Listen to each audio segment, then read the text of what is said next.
하나님의 말씀 사도행전 2장입니다. 사도행전 2장.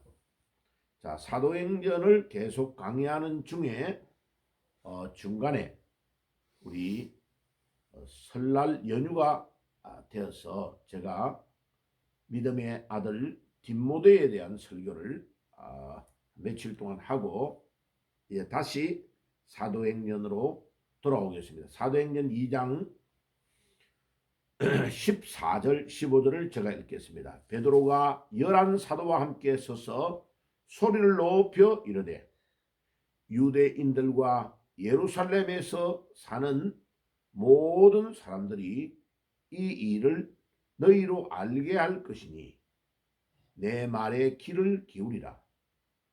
때가 제3신이 너희 생각과 같이 이 사람들이 취한 것이 아니니라. 아멘. 자, 급장이 베드로가 예수님이 십자가에 못 박혀 돌아가실 때에 예수님이 닭이 3번 울기 전에 너가 나를 부인한다고 했던 말씀, 그 말씀을 기억하고 이 베드로가 꼭기요 하는 다 우는 소리를 듣고 회개했습니다. 자, 그래서 이 회개가 얼마나 중요한지를 우리는 가룟 유다와 베드로를 비교해 보면 잘 알 수 있습니다. 베드로도 큰 잘못을 했고 가룟 유다도 큰 잘못을 했지만 가룟 유다는 뉘우치는 거로 끝나고 자기가 예수님을 팔았던 은 30의 돈을 제사장에게 가가지고 가룟 유다는 던져주고 가서 자살해서 창자가 터져 나와서 죽게 된 겁니다. 뉘우친 거죠. 내가 양심의 가책을 받고 내 스승을 왜 했지? 그런데 회개는 뭐냐? 돌아와서 우리 예수님에게 잘못했다고 하고 다시 예수님을 위해서 복음을 위해서 살면 되는 거죠. 근데 베드로는 회개하고 돌아왔습니다. 그런데 너무나 웃기는 것은 저 로마의 바티칸에 있는 성 베드로 성당 꼭대기에 제일 위에 십자가를 안 달아놓고 꽃기요 닭 모양을 달아놨어요. 뭐 그렇게 해놨다는 거는 자기들이 베드로가 꽃기요 하는 것 때문에 회개해야 되겠다 생각하고 달은 거 아닐까요? 그런데 전 세계에서 나쁜 짓은 성 베드로 성당에서 계획이 다 돼가 나옵니다. 예. 베드로의 시신을 지하에다가 뭐 보관해놨다고 하는데 아직 저는 거기는 가보지 않았어요. 베드로가 뻘떡 일어나서 뭘 하겠습니까? 교황 보고 야 이놈아 내가 언제 그렇게 검칠떡 드럭드럭 했는 왕우가 같은 그런 거를 입고 다녔냐. 그러가 지팡이 짚고 다니면서 온갖 나쁜 짓을 교황청에서 계획을 다 짜고 전 세계의 딥스테이트에 가장 핵심적인 일들을 하는 게 누가 하느냐? 교황청에서 다 계획이 돼 나온 겁니다. 여러분들 잘 아시기를 바랍니다. 천주교는 기독교가 아닙니다. 예, 불교보다도 훨씬 더 못합니다. 불교는 아예 신상을 갖다 놓고 다른 데다가 절하잖아요. 드러내놓고 기독교가 아니라는 것을 알 수 있잖아요. 천주교는 성경을 가지고 있음에도 그것도 가짜 성경이지만 알렉산드리아 계열의 성경은 완전히 잘못된 변개된 성경입니다. 지금 우리 대한민국에 한글로 되어 있는 이 성경들이 왜 많이 틀리고 마가복음에 없음 구절이 많으냐? 바로 알렉산드리아 천주교가 뿌리를 내렸던 북아프리카의 알렉산드리아에 보존되어 있던 계열의 사본에서 번역해 가지고 최소한 17,000군데에서 2만 개 이상이 성경이 지금 틀려 있는 겁니다. 그래서 제가 이것을 알고 지금 년이 넘게 약 44년이 걸렸어요 지금. 예, 이 성경을 바울이 목회했던 안디옥에서 보존하였던 안디옥 계열의 사본에서 직역해야 된다고 생각하는데, 우리 개신교, 한국의 개신교는 정확하게 말하면 성경이 아직 사도 바울이 목회했던 안디옥 계열의 사본, 그들이 로마의 핍박을 피하여 북이태리 쪽에 있는 알프스 산맥 계열에서 그 동굴에서 그 험준한 곳에서 성경을 피로 목숨을 걸고 지켰던, 1000년 넘게 지킨 겁니다. 그 교회를 왈덴시안 처치라고 합니다. 그 왈덴시안 처치 교회가 보존해서 지금 우리에게 전달해 주고 있는 성경, 거기에서 에라스무스라는 독일 학자가 헬라어와 라틴어로 신약 성경을 1516년에 번역하고, 그 다음에 거기에 힘을 얻어서 루터가 13주 만에 독일어로 번역하고 쭉 내려왔어요. 그 성경이 계속 많은 학자들, 많은 사람들에게 영향을 주면서 제네바에 있는 켈빈 목사님이 목회하고 제자를 양육했던 그곳에서 외자라는 중요한 학자와 여러 명의 사람들이 동원되어서 번역한 것이 제네바 성경이 있습니다. 예, 그래서 거기까지의 에라스무스가 번역하면서부터 1516년에 번역했던 성경에서부터 제네바 성경이 나올 때까지를 텍스투스 레셉투스, 우리 표준 성경이라고 말합니다. 그 성경에서 번역을 해야 될 성경이 아직 우리 한글 성경으로 나오지 않았습니다. 자, 그래서 제가 사명을 가지고 이 번역을 출판하려고 합니다. 여러분들 기도를 많이 해주시기를 바랍니다. 자, 그러면 본론으로 다시 돌아가서 그 급장이 베드로, 예수님의 제자들 중에 가룟 유다는 배신하고 죽었고 11명 중에서 사도 요한을 제외하고는 10명이 다 예수님이 십자가에 못 박혔을 때 도망가 버렸습니다. 이 급장이들, 가난하고 무지했던 그들, 또 많이 공부하지 않았던 이 제자들, 그 외에 70인 사역자 제자들과 많은 사람들이 예수님을 따라다녔는데 정작이 예수님이 십자가에 못 박혔을 때는 다 도망가 버렸습니다. 그런데 이 가난하고 무지했던 사람들이 어떻게 로마의 군병을 두려워하지 아니하고 목숨을 걸고 복음을 전하다가 순교하고 죽을 수 있었을까? 오늘 이 본문에 나타나는 사도행전 2장 14절에 베드로가 어떻게 이렇게 세 번 닭이 울기 전에 2번 예수님을 배신하였던 이 급장이 베드로가 거기에 대제사장의 뜰에서 대제사장의 하녀에게 나는 예수님을 모른다고 배반했던 그 베드로가 어떻게 이렇게 태도가 180도 돌변하여서 많은 사람들 앞에 서서 베드로가 11사도와 함께 서서 소리 높여 이르되, 유대인들과 예루살렘에 사는 모든 사람들아, 이 일을 너희로 알게 할 것이니 내 말에 귀를 기울이라. 때가 돼 삼시니 너희 생각과 같이 이 사람들이 취한 것이 아니니라. 왜?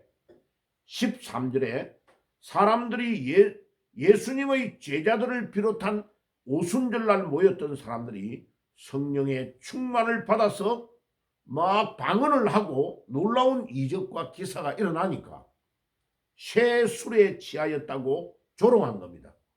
그러니까 베드로가 일어나가지고 우리가 술 먹은 것이 아니고 성령의 충만함을 받아서 이렇게 한다라는 것을 뒤에 설명하는데, 내일 16절 이하에 있는 이야기는 내일 말씀을 들을 겁니다. 오늘 핵심적인 내용은 어떻게 사람이 이렇게 근본적으로 변할 수 있느냐. 제가 썸네일을 설교를 마치고 바꿀 겁니다. 예, 새 술에 취하였다는 말을 반대하면서 베드로가 어떻게 이렇게 사람이 근본적으로 바뀔 수가 있느냐. 예, 오늘 설교의 내용은 사람들이 어떻게 질적으로 바뀔 수 있느냐를 우리에게 가르쳐 주는 겁니다. 이게 굉장히 중요한 우리 기독교의 테마입니다. 제가 오랫동안 이렇게 큰 교회에서 부목사를 하면서 성경을 제가 30대입니다. 그때에 설교를 하고 가르치고 성경 공부반을 초급반, 중급반, 고급반 이래가지고 성경을 막 가르치는데 하루는 왜 성경을 이렇게 가르치고 교인들이 열심히 이렇게 배우는데 사람들이 이렇게 근본적으로 잘 바뀌지를 않을까 하는 거에 대한 의문을 갖게 됐어요. 그래서 이상하다. 왜 성경을 이렇게 가르치면 사람이 바뀌어야 되는데 잘 안 바뀌지? 그때부터 제가 사람이 근본적으로 바뀌는 것에 대한 것을 성경에서 막 알아가려고 노력을 많이 한 거예요. 그러면 우리가 딱 답을 얻으려면 예수님께로 가봐야 되잖아요. 그죠?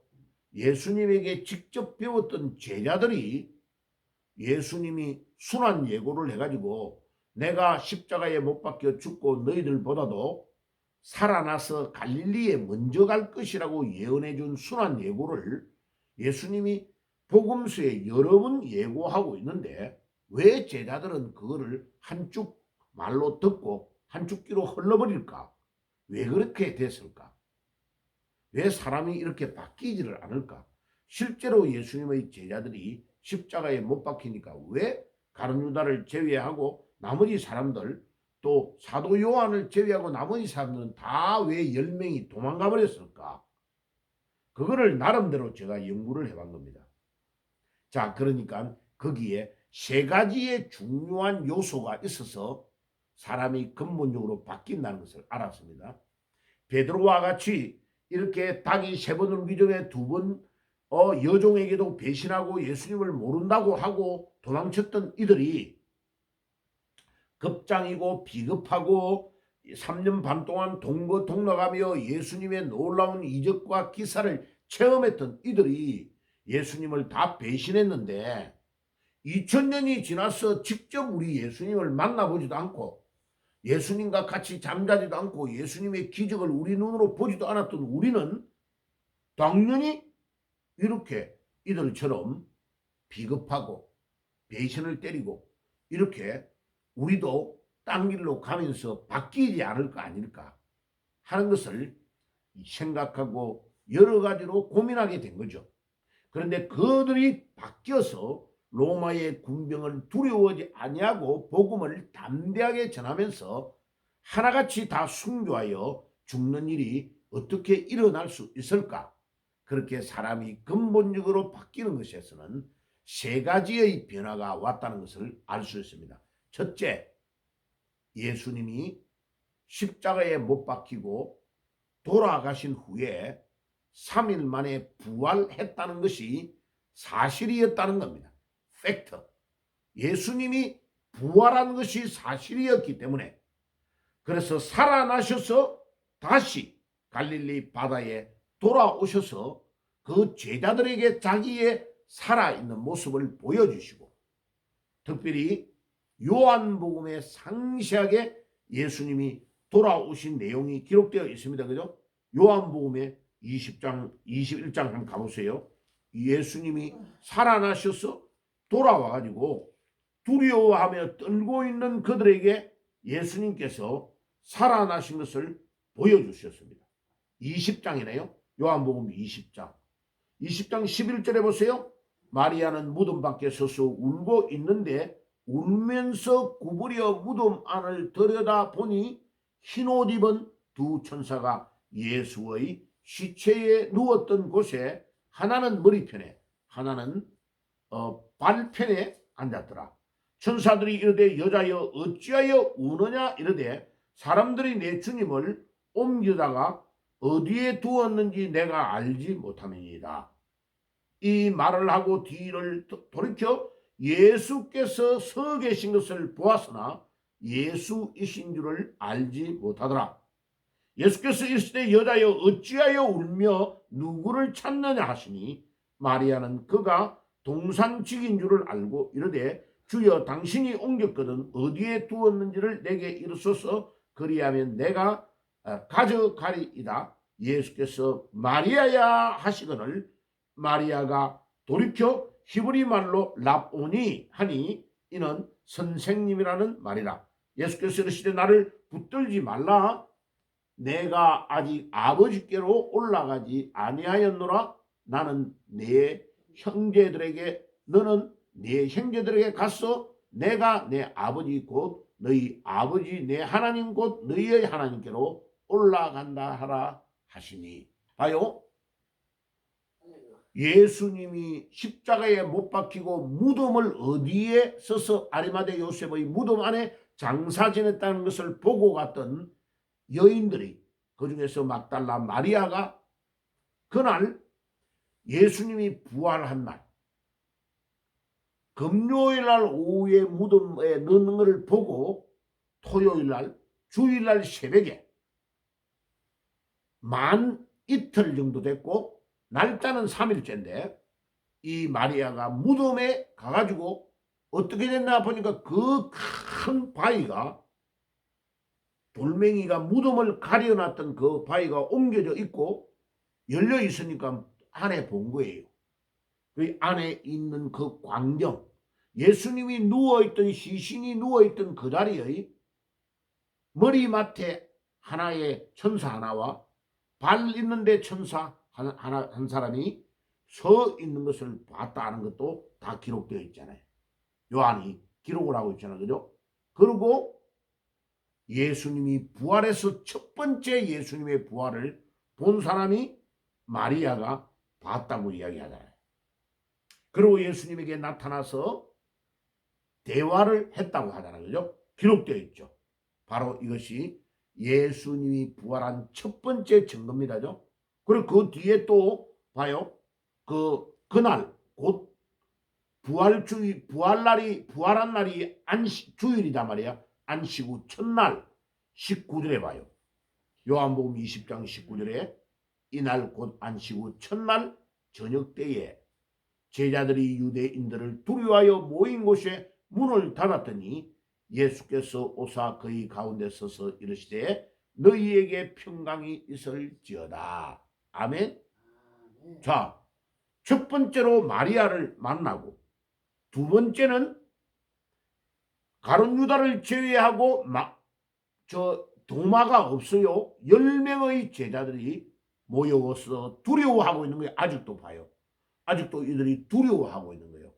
왜? 예수님이 죽고 끝났다고 생각하니까 그들이 마음이 진공 상태가 된 거예요. 두려워하는 거예요. 아, 우리도 잡히면 예수님처럼 또 못 박히가 죽는 거 아니야? 하는 두려움이 그들에게 임한 겁니다. 그런데 예수님은 말씀하신 그대로 살아나신 것입니다. 자, 이 예수님의 부활이 두려움에 떨고 있는 제자들에게 용기와 힘과 능력을 준 것입니다. 아멘. 이것이 첫째 이유입니다. 베드로와 함께하는 11명의 제자들, 막달라 마리아와 그 다른 마리아와 모든 사람들에게 힘과 용기가 되어준 것은 십자가에 처참하게 못 박혀 돌아가신 그 예수가 3일 만에 부활한 것이 사실이고 그 부활하신 예수님을 본 것이 그들에게 힘과 용기가 된 첫째 이유가 된 것입니다. 지금 오늘 아침에 우리가 왜 제자들과 그 나머지 사람들이 초대교회 2000년 전에 일어났던 그 상황, 사람들이 어떻게 사도행전 2장에처럼 변화가 일어나느냐를 생각하고 있습니다. 어떻게 질적인 변화가 일어날 수 있느냐?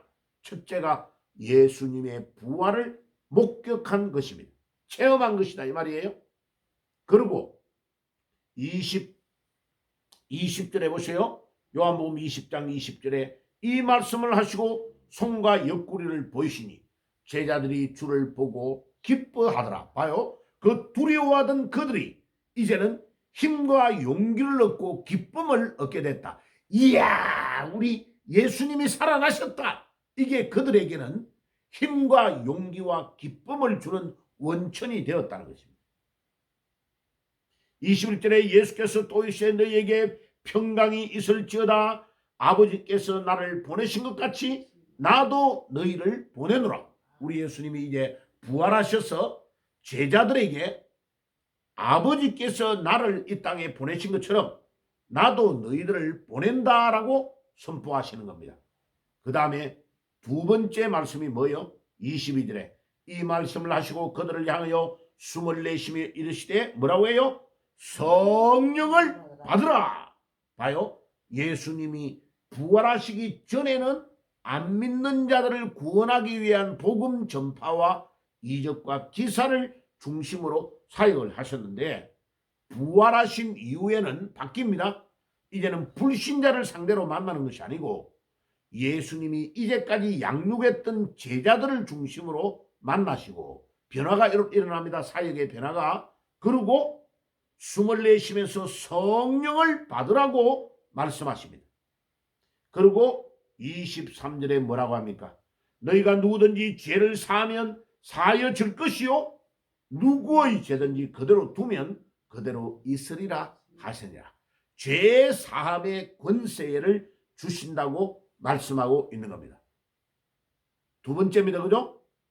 우리 이제 순서를 따지면 세 번째죠. 예수님이 내 아버지께서 나를 보내신 것 같이 내가 너희들을 보낸다라고 하시는 말씀을 첫 번째. 두 번째는 숨을 내쉬면서 성령을 받으라고 말씀하셨고 세 번째는 죄 사함의 권세를 주겠다고 말씀하십니다. 자, 그러면 베드로와 제자들을 중심으로 한 초대교회 사역자들이 근본적인 변화, 질적인 변화가 어떻게 일어나느냐? 첫째로 예수님이 약속하신 그대로 부활하셨기 때문에 그 부활하신 것이 사실이고 팩트이기 때문에 그 예수를 만나고 체험하게 된 것이다. 예수님의 부활을 체험하는 것이 첫째. 두 번째는요. 성령을 받으라고 하시는 말씀대로 성령을 받아야 되는 겁니다. 그러면 이제 사도행전 1장으로 넘어와 보세요. 예수님이 40일 동안 부활하셔서 제자들을 계속 만나셨습니다. 제자들 중심으로 만나셨다고요. 갈릴리 바다에 가셔서도 예수님이 만나고 하신 후에 자 보세요. 사도행전 1장 4절에 우리 예수님께서 이렇게 말씀하십니다. 사도들과 함께 모이사 그들에게 분부하여 이르시되 예루살렘을 떠나지 말고 내게서 들은 바 아버지께서 약속하신 것을 기다리라. 자, 우리 예수님께서 이제 너희들이 내가 살아난 것을 보고 변화를 받았으니까 지금부터 사역을 해야 되는데 너희들의 힘과 너희들의 능력으로는 하면 안 된다. 성령을 받아서 성령이 너희에게 주는 능력과 힘을 얻어야 사역을 할 수 있다고 말씀하시면서 우리 예수님께서 예루살렘을 떠나지 말고 아버지께서 약속하신 것을 기다리라 하는 거예요. 그 약속을 우리 예수님은 요엘서에 약속한 성령이 임할 것이라는 것을 알고 말씀을 하시는 것입니다. 그러니까 이 제자들이 다른 사람들은 다 떠나버렸는데 예수님을 중심으로 한 120여 명의 성도들이 예수님의 이 분부하신 4절의 약속의 말씀을 붙잡고 자 1장 14절 사도행전 1장 14절에 보세요. 여자들과 예수의 어머니 마리아와 예수의 아우들과 더불어 마음을 같이하여 오로지 기도에 힘쓰니라. 예수님의 아우가 없다고 천주교에서는 거짓말합니다. 예수님의 어머니가 예수님만 아기를 낳고 다른 자녀들은 낳지 않았다고 거짓말합니다. 그래가지고 수녀들을 결혼하지 못하게 하고 신부들도 결혼하지 못하게 하는 엄청난 잘못된 죄를 범하고 있는 겁니다. 그러면서 수도하는 수도원 안에서 수많은 신부들이 타락하고 수녀들도 타락의 길로 걸어가는 것을 인위적으로 만드는데 보세요. 여기에 예수의 아우들이 있다고 합니까? 없다고 합니까?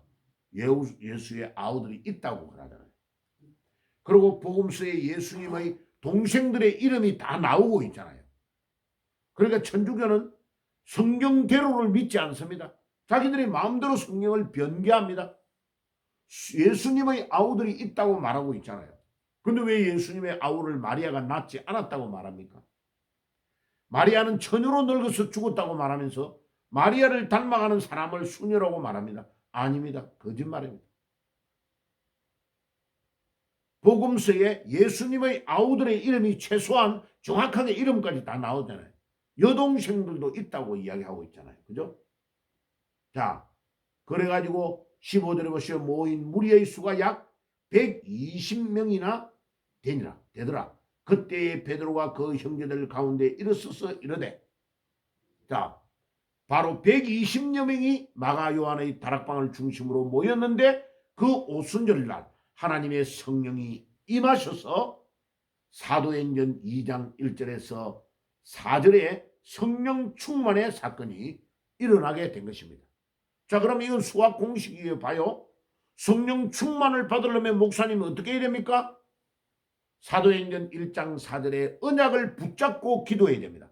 예수님이 언약을 붙잡고 기도하라고 그랬잖아요.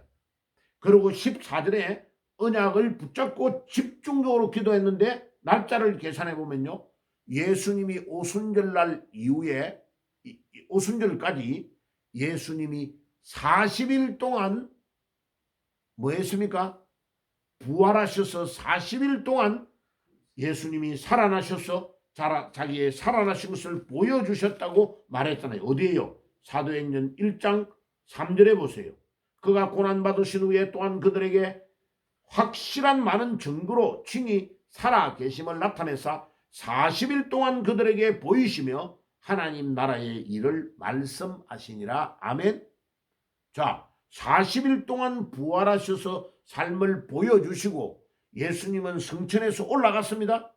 그리고 제자들 120여 명의 무리들이 10일 이상을 집중적으로 기도하다가 오순절날 성령이 임하였습니다. 오순이 뭡니까? 순이 10일이라는 거 아니에요.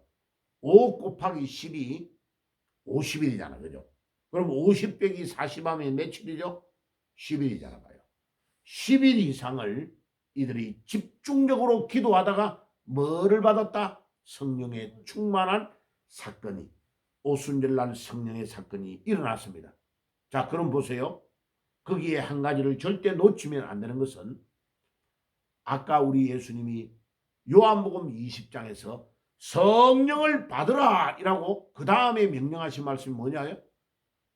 회개에 대한 것을 말씀하셨잖아요. 너희들이 가서 회개하는 권세를 줄 테니까 너희가 사람들을 회개하라고 말씀하라고 명령하신 것입니다. 그러니까 보세요. 사도행전 2장에 어떤 일이 일어납니까? 제자들이 성령의 충만을 받고 사도행전 2장의 저 뒷부분을 보세요. 형제들아 우리가 어찌할꼬 하거늘 2장 37절에 보세요. 그들이 이 말을 듣고 마음에 찔려 베드로와 다른 사도들에게 물어 이르되 형제들아 우리가 어찌할꼬 하거늘 베드로가 이르되 너희가 회개하여 각각 예수 그리스도의 이름으로 세례를 받고 죄 사함을 받으라. 그리하면 성령을 선물로 받으리니. 아멘. 자, 보세요. 그러면 사람이 근본적으로 바뀌는 것은 세 가지의 요소가 꼭 있어야 된다. 첫째는 예수님이 나의 죄를 위하여 십자가에 피 흘리고 돌아가신 후에 3일 만에 부활하신 것을 믿고 그 부활하신 주님을 만나는 체험이 있어야 된다. 그게 첫째예요. 두 번째, 그 다음에 예수 그리스도의 부활을 체험한 자는 성령을 받아야 된다. 두 번째 요소예요. 그 성령을 받은 자는 어떻느냐? 회개 운동이 일어나게 되어 있다. 자, 이 세 개가 합쳐질 때에 사람이 근본적으로 바뀌는 것입니다. 우리의 힘으로 우리의 능력으로 안 바뀝니다. 우리 옛날에 어른들의 속담에 이런 말이 있잖아요. 사람은 고쳐 쓰는 것이 아니라고 그랬잖아요. 얼마나 사람이 안 바뀌면요. 사람을 고쳐 쓰는 게 아니다. 꼭 보면 결정적일 때 자기 옛날의 습관이 나온다는 거예요. 배신 잘하는 사람은 배신은 잘하는 대로. 그렇게 사람이요. 보통 때는 엄청 착하게 보여요. 그런데 결정적인 위기상황이 어려움이 오고 자기의 이권 문제가 개입이 되면요. 엄청난 것이 자기 옛날에 있는 것들 잠재적인 것이 쏟아져 나오는 것입니다. 지금 보세요. 정치판에요. 그렇게 대단하다고 생각하는 사람이 우리 국힘당 안에 봐요. 배신을 때리는 자들이 엄청나게 나옵니다. 예, 봐요. 지금 2월 19일 날 윤석열 대통령을 석방하지 아니하고 완전히 구속해가지고 사형 선고가 나오면 내가 어떻게 해야 되지? 머리를 굴리는 거죠. 그래가지고요. 절대로 윤의견이라고 말하면 안 된다. 대통령이 막 계엄령을 내렸던 것을 잘못했다고 사과해야 된다 하고 배신을 때리면서 말하는 국회의원들이 막 나오잖아 봐요. 예. 어처구니 없는 사람들이 막 나와요. 그런 자들이 2000년 전에도 수두룩했다고요. 그런데 제가 보면 이 전한길 선생 봐요. 60억을 넘게 연봉을 받던 사람이 자기 글을 딱 던지고 엄청난 희생을 하면서요. 어제 저녁에도 눈물을 흘리고 고향에 내려가가지고 대구 경산 쪽에 내려가서 자기 누나 집에 부모들하고 어머니하고 같이 있으면서요. 자기는 올라가서 옥탑방에 방송하는 거요. 어떻게 이 나라의 사람들이 이렇게 할 수 있냐? 30만 목회자들이요. 1000만이 넘는다고 하는 기독교인들이요. 여러분들이 이 나라의 파수꾼이고 SL 33당에 이 나라가 위기 상황이 왔다고 막 경고등을 울리고 이게 나라가 이게 잘못되었다고 말하는 자들이 일어나야 된다 이 말이요. 그렇게 윤상현이라는 국회의원 나도 그 사람 굉장히 좋아하고요. 예, 뭐 중간중간에 만나고 요번에 뭐 저 먼저 번에 윤석열 대통령 갇힐 때에 막 그 대통령 집에 가서 왔다 갔다 하면서 소식도 전해주고 엄청 중요한 일들을 많이 했어요. 그리고 전한길 선생도 자기가 데려와서 윤석열 대통령에 소개시키고 이랬잖아요. 그런데 그냥 봐요. 배신 딱 때리고 뭐라 하느냐. 윤석열 대통령 쪽으로 그거 하면 안 되고 사과해야 되고 윤의견 하면 안 되고 이렇게 떠들고 있잖아요. 봐요. 어떻게 교회를 다니고 새벽마다 내인데 새벽기도 갔다 와서 목사님 오늘도 새벽기도하고 막 왔습니다. 이렇게 떠들었던 자가 어떻게 저렇게 변절하느냐. 왜요? 뭔가 뒤에 보이지 않는 사람과 자기가 다음에 또 국회의원을 할 수 있는 어떤 것들을 약속받으면서 자기가 유리한 대로 행동을 하기 때문에 그런 일들이 일어나는 겁니다. 여러분들이요 성령의 진정으로 충만함을 입고 그 다음에 성령의 충만함을 입고 예수님을 먼저 부활하신 주님을 체험하고 성령의 충만함을 입고 회개하는 자들이 되면 우리 몸을 던져서 완전히 주의 나라와 복음을 위해 일할 수 있습니다. 자 보세요. 베드로가 이 사도행전 2장을 통과한 이후부터는요. 목숨 걸고 복음을 전하는 자로 바뀌어버립니다. 나중에 순교할 때에 십자가에 거꾸로 매달려서 우리 예수님은 나를 위하여 십자가에 매달려 죽었는데 나는 거꾸로 매달려 죽겠다고 작정해서 십자가에 거꾸로 매달려 순교하는 자가 되고 요한을 제외하고 나머지 모든 제자들은 다 순교하여 죽은 겁니다. 예수님의 나라와 복음을 위하여 하나님의 나라와 복음을 위하여 예수님을 위하여 복음 전하다가 순교하고 죽은 겁니다. 어떻게 이렇게 사람이 근본적으로 바뀔 수 있나요? 세 가지. 첫째는 예수님의 부활을 체험했고 두 번째는 성령의 충만함을 입었고 세 번째는 회개했다는 것입니다. 그러면 두려움이 없어져 버립니다. 우리 기독교인들이요. 일어나시기를 바랍니다. 이 세 가지의 요소 부활을 체험하고 성령의 충만을 받고 진정으로 회개하면 두려움이 없어집니다. 그렇기 때문에 그 무지하고 무식하고 어부였고 가난한 자들, 부족한 자들이 로마의 군병과 왕들과 제왕들과 모든 지식인들을 다 쳐부수고 이길 수 있었던 것은 그들이 부활의 주님을 체험하고 그들이 성령의 충만을 입고 참된 회개를 하여 근본적인 변화가 되어버렸기 때문에 사도 바울도 자기를 따라다니면서 400명이 40명이 계속 매복하면서 자기를 죽이려고 하는데도 끝까지 복음 전하다가 로마에서 순교하여 죽었습니다. 여러분들, 이 성경에 나오는 근본적인 변화를 우리 모두가 받아서 주의 나라와 복음을 위해 우리 삶을 온전히 드리는 삶이 되어야 되겠습니다. 기도하겠습니다. 주님 감사합니다. 오늘도 사람이 근본적으로 바뀌려면 어떻게 해야 되는가를 사도행전을 통해서 말씀을 나누었습니다. 주여, 오늘도 부활하신 주님을 우리가 체험하게 하시고 성령의 충만을 받게 하시고 회개하여 우리 자신이 근본적으로 변화되는 사람이 되게 해 주옵소서. 예수님의 이름으로 기도드리옵나이다. 아멘.